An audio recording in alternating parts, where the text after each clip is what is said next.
ஹல்லேலூயா. தேவனுக்கு ஸ்தோத்திரம். Good morning. எழுந்துட்டீங்களாங்க? ஆண்டவருடைய நாள், ஆலயத்துக்கு போகணும்ல. சரி வாங்க, ஜெபத்தோடு கூட இன்றைய நாளினுடைய தேவ வசனத்தை தியானித்து விடலாம். பரிசுத்தமும் அன்பும் உள்ள பிதாவே, மற்றொரு ஓய்வு நாளிலே நாங்கள் எல்லோரும் ஒன்றிணைந்து உம்மை ஆராதிக்கிறதற்கு, உம்முடைய நாமம் தரிக்கப்பட்ட ஜனங்கள் எத்தனையோ பேர் ஆண்டவரே இந்த பூமியிலே பாடுபட்டு கொண்டிருக்கிறார்களையா. ஆலயங்கள் இல்லாமல் மரங்களின் அடியிலே, குடிசையிலே, சாலையோரங்களிலே, சின்ன சின்ன இடங்களிலே ஆங்காங்கே உம்மை ஆராதிக்காமல் இருக்க முடியாமல் ஆண்டவரே உம்மை தொடர்ந்து ஆராதித்துக் கொண்டிருக்கையில் எங்களை நீர் ஆசீர்வதித்திருக்கிறீர். எங்களுக்கு இந்த நல்ல ஆலயத்தை அருளியிருக்கிறீர். இந்த நன்றியோடு இன்று உம்மை ஆராதிக்க கிருபை அருள வேண்டும் என்று கிறிஸ்துவின் நாமத்தில் வேண்டிக் கொள்கிறோம் பிதாவே, ஆமென். தேவனுக்கு ஸ்தோத்திரம். ஆலயத்துக்கு புறப்பட்டுட்டீங்களா? உங்களுக்கு கிடைத்திருக்கிற ஆலயத்திற்காக எப்பொழுதாவது தேவனை துதித்திருக்கிறீர்களா? நம்ம எத்தனையோ பேருக்கு ஆலயமே இல்லைங்க.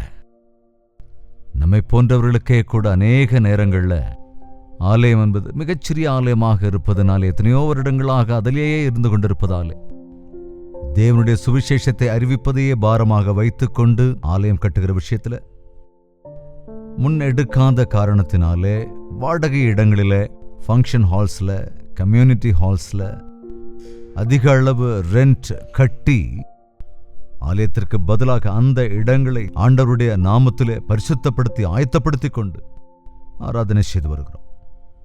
நம்மள அநேகருக்கு நல்ல இடங்கள் இருக்கின்றன, பெரிய பெரிய ஆலயங்கள் இருக்கிறது, எல்லா வசதியோடும் கூடிய ஆலயங்கள் உண்டு. இன்னும் அநேகருக்கு நல்ல ஆலயங்கள் இருக்கும், ஆனால் தெய்வதாசன் இருக்க மாட்டார், மேய்ப்பன் இருக்க மாட்டார். பாரத்தோடு ஆத்துமாக்களை ஆதாயம் பண்ண வேண்டும் என்ற உண்மையான தாகத்தோடு கூட இருக்கிற மேய்ப்பர்கள் இன்று அதிகமாக பார்க்க முடியறதில்லை. உங்களுக்கு என்ன நல்ல மேய்ப்பனை அருளியிருந்தால் அதற்காக தேவனை நீங்கள் துதிக்க வேண்டும். நல்ல மேய்ப்பன் தன் ஆடுகளை அறிந்திருப்பான், தன் ஆடுகளுக்காக தன் ஜீவனையும் கொடுப்பான், ஆதரிப்பான். விசித்திரம் என்னவென்றால், நாட்கள்ல ஆலயம் இல்லாதவர்கள், ஊழியக்காரர்கள் இல்லாதவர்கள் ஏக்கத்தோடு எங்கே தேவனுடைய வார்த்தை கிடைக்கும், எங்கே கேட்கறது, எந்த சோசியல் மீடியாவில் கிடைக்கும், எந்த டிவி மூலமா கிடைக்கும் அப்படின்னு தாகத்தோடு இருக்கும்போது, உங்களுக்கு எல்லாம் இருந்தும் கூட நீங்கள் சர்ச்சுக்கு போறதுக்கே அலட்சியமா இருக்கிறீங்க அப்படின்னா அது என்ன சொல்றதுங்க? மன்னிக்க கூடாத பாவம்னு சொல்லலாம் இல்லையா? யோசிச்சு பாருங்களேன். தேவன் நமக்கு அருளியவைகளுக்காக தேவனை துதிக்க வேண்டும். மணிப்பூர் போன்ற இடங்கள் எனக்கு என்ன நடக்குதுங்கிறத நம்ம பார்க்கிறோம். நாம் அந்த இடத்துக்கு போய் தர்ணா, ஸ்ட்ரைக் அப்படின்லாம் எதுவும் செய்ய முடியாது. ஆனால் மிகுந்த பாரத்தோடு கூட அவர்களுக்காக ஜெபிக்க வேண்டிய பொறுப்பு நமக்கு இருக்கிறது. சோ நாம் தொடர்ந்து ஜெபிக்க வேண்டும். நம்முடைய ஆலயத்தில் நாம் ஜெபிக்கிறோம், நீங்களும் கண்டிப்பா ஜெபிங்க. அங்கே நூற்றுக்கணக்கான ஆலயங்கள் எரிக்கப்பட்டு தகர்க்கப்படுகின்றது. விசுவாசிகள் எல்லாம் சிதறி போயிருக்காங்க, சிரமங்களுக்கு ஆளாகி சில பேர் ரத்த சாட்சியா கூட ஆயிட்டாங்க. இன்னும் சில பேர் தங்களுக்கான ஆலயம் இல்லாததுனால மழையில, சாலை ஓரங்கள்ல முழங்கால் படிட்டு ஜெபித்ததெல்லாம் பார்த்தோம். காடு பகுதியில் அங்கங்கே கூடி ஆராதனை செய்கிறது கூட பார்க்கிறோம். இப்படிப்பட்ட சூழ்நிலையில கவனிங்க, நாம் இந்த அளவுக்கு தேவனால் ஆசீர்வதிக்கப்பட்டதற்கு நன்றியோடு கூட நம் தேவனை துதிக்க வேண்டும், அவரை ஆராதிக்க வேண்டும். இன்னும் சிரமங்களிலும் கூட நம்முடைய உடன் விசுவாசிகளுக்காக நாம் ஜெபிக்க வேண்டும். பாருங்க, இன்னைக்கு நிறைய பேர் என்ன சொல்றாங்க பாருங்க, கிறிஸ்தவர்களுடைய நிலைமை இப்படி இருக்கு, இவ்வளவு கஷ்டப்படுறாங்க, இவ்வளவு சிரமங்களுக்கு ஆளாகிறாங்க, இவ்வளவு நிலைகுலைந்து போயிடுறாங்க என்பதை பார்க்கும்போது அநேகருக்கு அது கொஞ்சம் ஏளனமா இருக்கு. கிறிஸ்தவத்தின் வீரியம் குறைஞ்சு போச்சு, எழுப்புதல் இல்லாம போயிடுச்சு. அநேக தேசங்கள் இன்றைக்கு கிறிஸ்தவ தேசங்களே கூட தேவனை அலட்சியப்படுத்துகிற சூழ்நிலைக்கு வந்துட்டாங்க என்று விசித்திரமா நாம பேசி இருக்கிறோம். ஆனா கவனிங்க, இதெல்லாம் நடக்கும் என்று ஆண்டவர் அப்பவே சொல்லிட்டார். கடைசி காலங்களில் இப்பேற்பட்ட அபாயங்கள்லாம் வரும், அந்த சமயத்துல நாம் இருக்கிறோம் அப்படிங்கறத நம்ம நினைச்சுக்கணும். நாட்கள்ல வெளிப்படுத்தின விசேஷத்தை வாசிங்க. ஒருவேளை உங்களுக்கு புரியலன்னா கூட நீங்க சில பகுதிகளை வாசிக்கும் போது, தொடர்ந்து வாசிக்கும் போது உங்களுக்கு தேவையானவைகள், அதே போல உங்கள் சந்தேகங்களுக்கான பதில்களை ஆண்டவர் நிச்சயம் அருளி செய்வார்.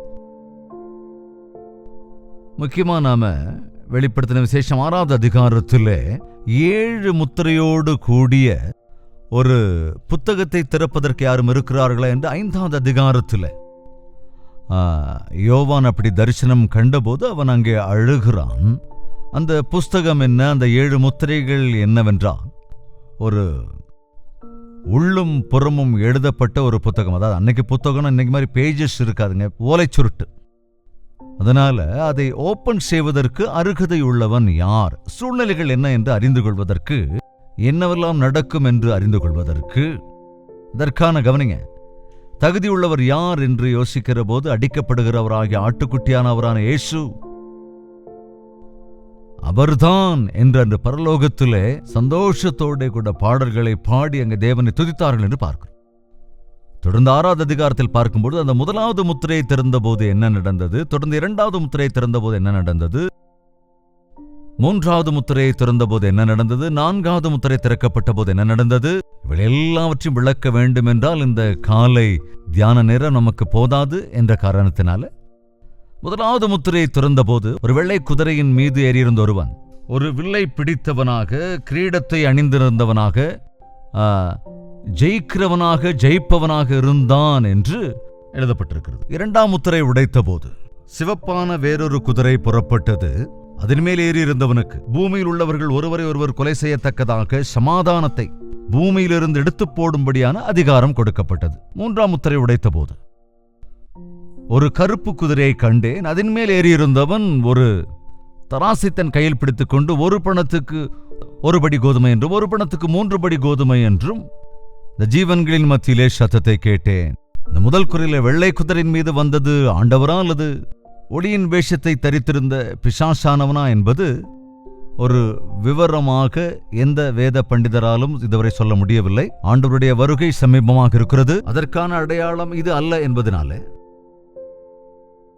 இந்த கடைசி நாட்களிலே பிசாசானனுடைய காரியங்கள் தேவனுடைய காரியம் என்று ஒளியின் தூதன் வேஷம் தரித்து அநேகரை ஏமாற்றிக் கொண்டிருப்பான் என்கிற விஷயத்தை சிவந்த குதிரையின் மீது வீற்றிருக்கின்ற அந்த நபர் பூமியிலே ஒருவரை ஒருவர் கொன்று பூமியிலே சமாதானம் கெட்டு போகும்படி செய்கிறான்.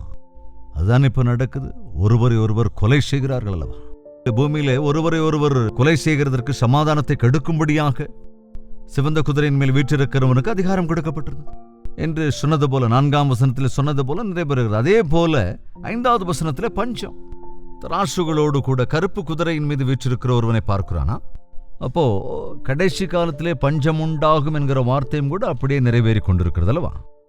அநேக இடங்களிலே பஞ்சம், அநேக தேசங்களிலே பற்றாக்குறை இருக்கிறது, எல்லாவற்றையும் நாம பார்க்கிறோம்.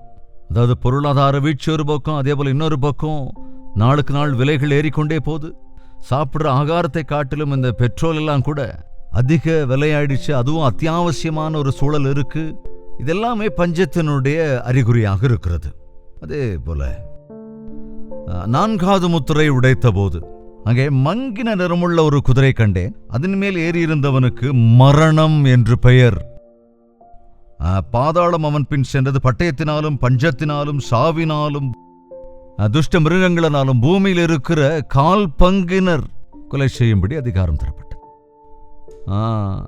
துரோகங்களினாலும் யுத்தங்களினாலும் இன்னைக்கெல்லாம் அதான் நடக்குது. மத கலவரங்கள் நடக்குது இல்லையா? மார்க்க பேதங்கள் இருக்கு, அநேக வேறுபாடு, வித்தியாசம், ஒருவர் ஒருவர் கொலை செய்து கொள்ளும்படியாக அதே மாதிரி சூழ்நிலைகளை தான் நாட்களை நம்ம பார்த்துக்கிட்டு வர்றோம். தொடர்ந்து 5வது முத்திரையை உடைத்த போது தேவ வசனத்தின் நிமித்தமும், இதோடு தான் அவங்களுக்கு நான் நினைவுபடுத்த விரும்பினது, நான் ஞாபகப்படுத்தணும்னு கூட நினைச்சது. முக்கியமா வெளிப்படுத்தின விசேஷம் 6வது அதிகாரம் 9வது வசனம். 5ஆம் முத்திரையை உடைத்த போது தேவ வசனத்தின் நிமித்தமும் தாங்கள் கொடுத்த சாட்சியின் நிமித்தமும் கொல்லப்பட்டவர்களுடைய ஆத்துமாக்களை பலிபீடத்தின் கீழே கண்டேன். 5வது முத்திரையை உடைத்த போது தேவ வசனத்தின் நிமித்தமும் தாங்கள் கொடுத்த சாட்சியின் நிமித்தமும் கொலை செய்யப்பட்டவர்களின் ஆத்துமாவை கண்டேன் என்கிறான் யோவான். தேவனுடைய வசனத்தின் நிமித்தம்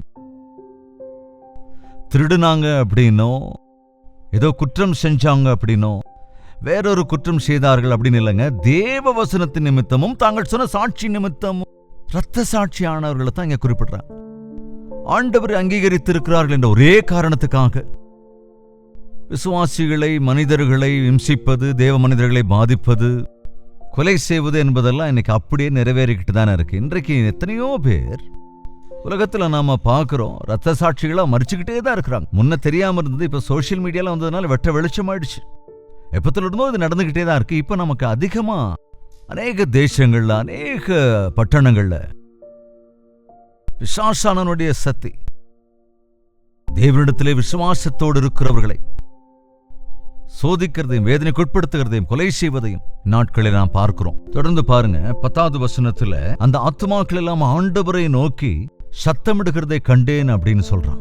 10வது வசனத்தில் அவர்கள் பரிசுத்தமும் சத்தியமும் உள்ள ஆண்டவரே தேவரீர் பூமியின் மேல் குடியிருக்கிறவர்களிடத்தில் எங்கள் இரத்தத்தை குறித்து எதுவரைக்கும் நியாய தீர்ப்பு செய்யாமலும் பழிவாங்காமலும் இருப்பீர் என்று மகா சத்தமிட்டு கூப்பிட்டார்கள். ஆண்டவரே, கர்த்தாவே, சத்தியமும் பரிசுத்தமும் நிறைந்தவரே, எதுவரைக்கும் நியாயம் தீர்க்காமல் இருப்பீர்?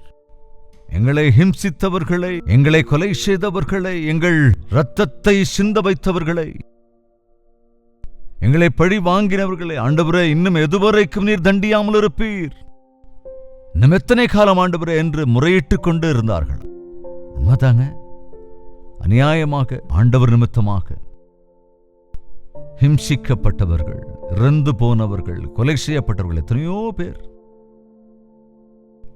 இந்த சமீப காலமா எத்தனையோ விஷயங்கள் அப்படி நம்ம கேள்விப்பட்டோம். உதாரணமா மணிப்பூர் விஷயத்துல நம்ம அதைத்தானே கேள்விப்பட்டோம். உண்மையாகவே எத்தனையோ பேர் விசுவாசிகள் அல்லது எத்தனை பேர் எப்படிப்பட்ட ஆவிக்குரிய நிலைமையில் இருந்தாங்க அப்படிங்கிறது நமக்கு தெரியாது.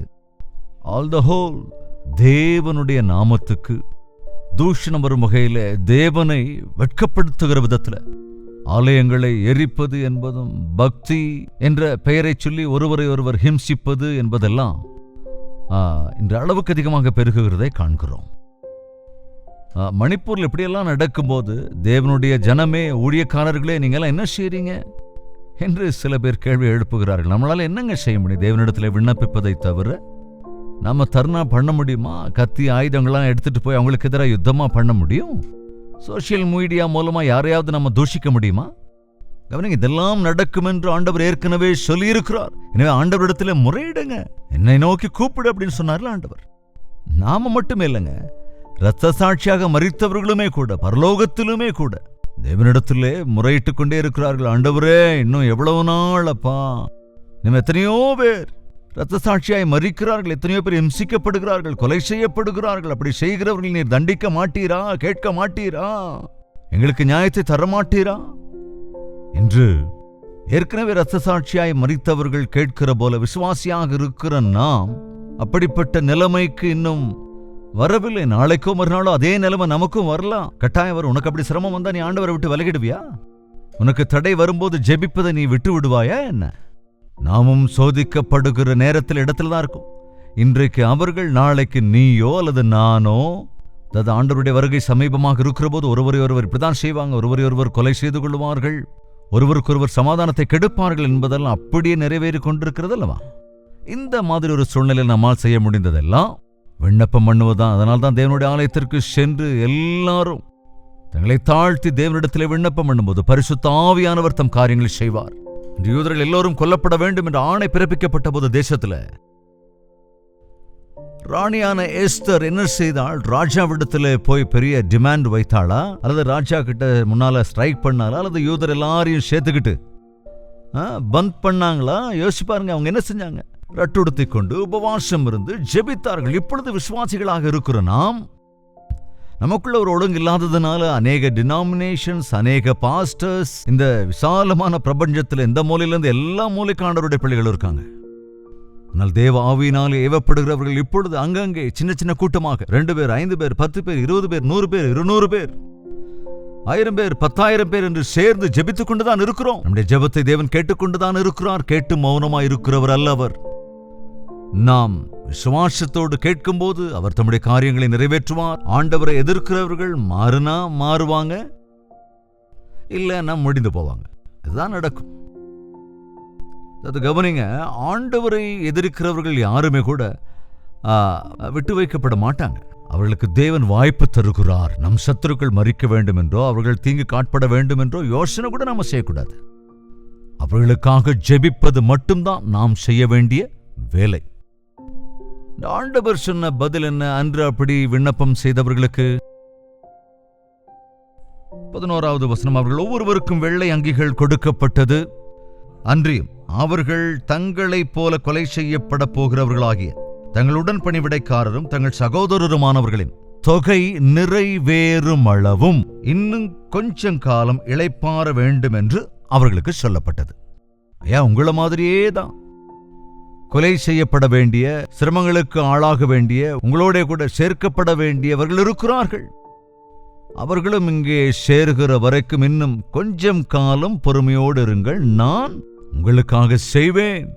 அவர் மேகத்தினோடே வருகிற போது நம்மை சிரமப்படுத்தினவர்களுக்கு சிரமத்தையும், சிரமப்பட்டவர்களாகிய நமக்கு இளைப்பாறுதலையும் தருவேன் என்று தேவன் வாக்கு பண்ணியிருக்கிறார். சூழ்நிலைகளுக்காக ஆண்டவர் சமூகத்திலே நாம் விசுவாசத்தோடு ஜெபிக்க வேண்டும். எனவே ஆலயத்திற்கு சென்று இன்னும் அதிக பாரத்தோடு ஆண்டவரை ஆராதிப்பதோடு கூட இன்னும் அநேகருக்காகவும் அவருடைய வருகையின் சமயத்திலே நமக்கும் கூட, அது எல்லாருக்கும் கிடைக்காதுங்க. ஆண்டவருக்காக இரத்த சாட்சியாக மரிப்பது என்பது இந்த உலகத்துல பெரிய பாக்கியங்க. அது சிரமமும் அல்ல, அது பாடும் அல்ல, அது நமக்கு பெரிய பாக்கியம். அந்த சிரமத்தின் நாளிலே நாம் சோர்ந்து போகாதபடிக்கு, அந்த சிரமங்களிலே, கஷ்டங்களிலே, சோதனைகளிலே இடறி விடாதபடிக்கு கடைசி வரைக்கும் முடிவு பரியந்தம் விசுவாசத்தோடு நிலைத்து நிற்கும்படியாக நாம் ஜெபிக்க வேண்டும். ஜெபிக்கலாம். பரிசுத்தமும் அன்பும் நிறைந்த பிதாவே, எங்கள் கண்களால் நாங்கள் கண்டுகொண்டே இருக்கிறோம் ஆண்டவரே. அநேகர் இந்த கடைசி நாட்களில் உம்முடைய நாமத்தின் நிமித்தம் இம்சிக்கப்படுகிறார்கள், அவமானப்படுத்தப்படுகிறார்கள், தூஷிக்கப்படுகிறார்கள். நீர்வைகளை பார்த்து மௌனமாயிருக்கிற தேவன் அல்லவே அல்ல. நீர் இன்னும் அதிகமாய் உறுதிப்படுத்த வேண்டும் என்று, பரிசோதிக்க வேண்டும் என்று, நல்ல பொன்னை போல எங்களை புடமிட்டு உருவாக்க வேண்டும் என்று எங்களை தேர்ந்தெடுத்துக் கொண்டதற்காக நன்றி ராஜா. எங்களில் சிலர் பரலோகத்திலே அதிகமாய் ஆசீர்வாதங்களை பெறும்படியாக இந்த உலகத்திலே சிரமங்களை அனுபவிக்கிறதற்கு இரத்த சாட்சிகளாய் மரிக்க நீர் அளித்த பாக்கியத்திற்காக நன்றி ராஜா. அப்படிப்பட்ட நேரத்தில் சிரமத்திற்கு தப்புவிக்கும்படி நாங்கள் வேண்டுகிறோம் ஆண்டவரே. சிரமங்களில் தப்பிப்போய் விடாதபடிக்கு கிருபையிடுங்க. சோதனைகள் இல்லாமல் இருக்காது, ஆனாலும் சோதனைகளில் ஜெயிக்கக்கூடிய பலனை அருளிச்சீங்க. இப்பேற்பட்ட சூழல் இந்த உலகத்தை சூழ்ந்து கொண்டாலும் மரண பரியந்தம் உமக்காக நிலைநிற்கிறதற்கு இவன் நம்பிக்கைக்குரிய என் தாசன் என்ற ஆண்டவரை உம்முடைய மெச்சுதலை பெரும்படியான கிருபை உம்முடைய நாமம் தரித்து எங்கள் ஒவ்வொருவருக்கும் வருட வேண்டும் என்று கிறிஸ்துவ நாமத்தில் வேண்டிக் கொள்கிறோம் பிதாவே, ஆமேன். நம்முடைய கர்த்தராகிய இயேசு கிறிஸ்துவினுடைய கிருபையும் பிதாவாகிய தேவனுடைய அன்பும் பரிசுத்தாவின் அந்யோன்ய ஐக்கியமும் சந்தோஷமும் சமாதானமும் நம் அனைவரோடும் என்றும் என்றும் சதா காலங்களிலும் தங்கி தரித்திருப்பதாக. ஆமேன். தேவனுக்கு ஸ்தோத்திரம். உங்கள் ஜெப தேவைகளை 8939801234 என்ற நம்பருக்கும், வெளிநாடுகளில் இருப்போர் 9100100888 என்ற நம்பருக்கும் ஒரு டெக்ஸ்ட் அல்லது வாய்ஸ் மெசேஜ் மூலமாக வாட்ஸ்அப்பில் அனுப்பி தெரிவியுங்கள். உங்கள் பட்சமாக எப்பொழுதும் ஜெபிப்பதற்கு நாங்கள் ஆயத்தமாக இருக்கின்றோம். டாக்டர் ஜெயபால் யூடியூப் சேனலை லைக் செய்து ஷேர் செய்யுங்கள். உங்கள் பெயர் விவரங்களையும் பதிவிட்டு விடுங்கள்.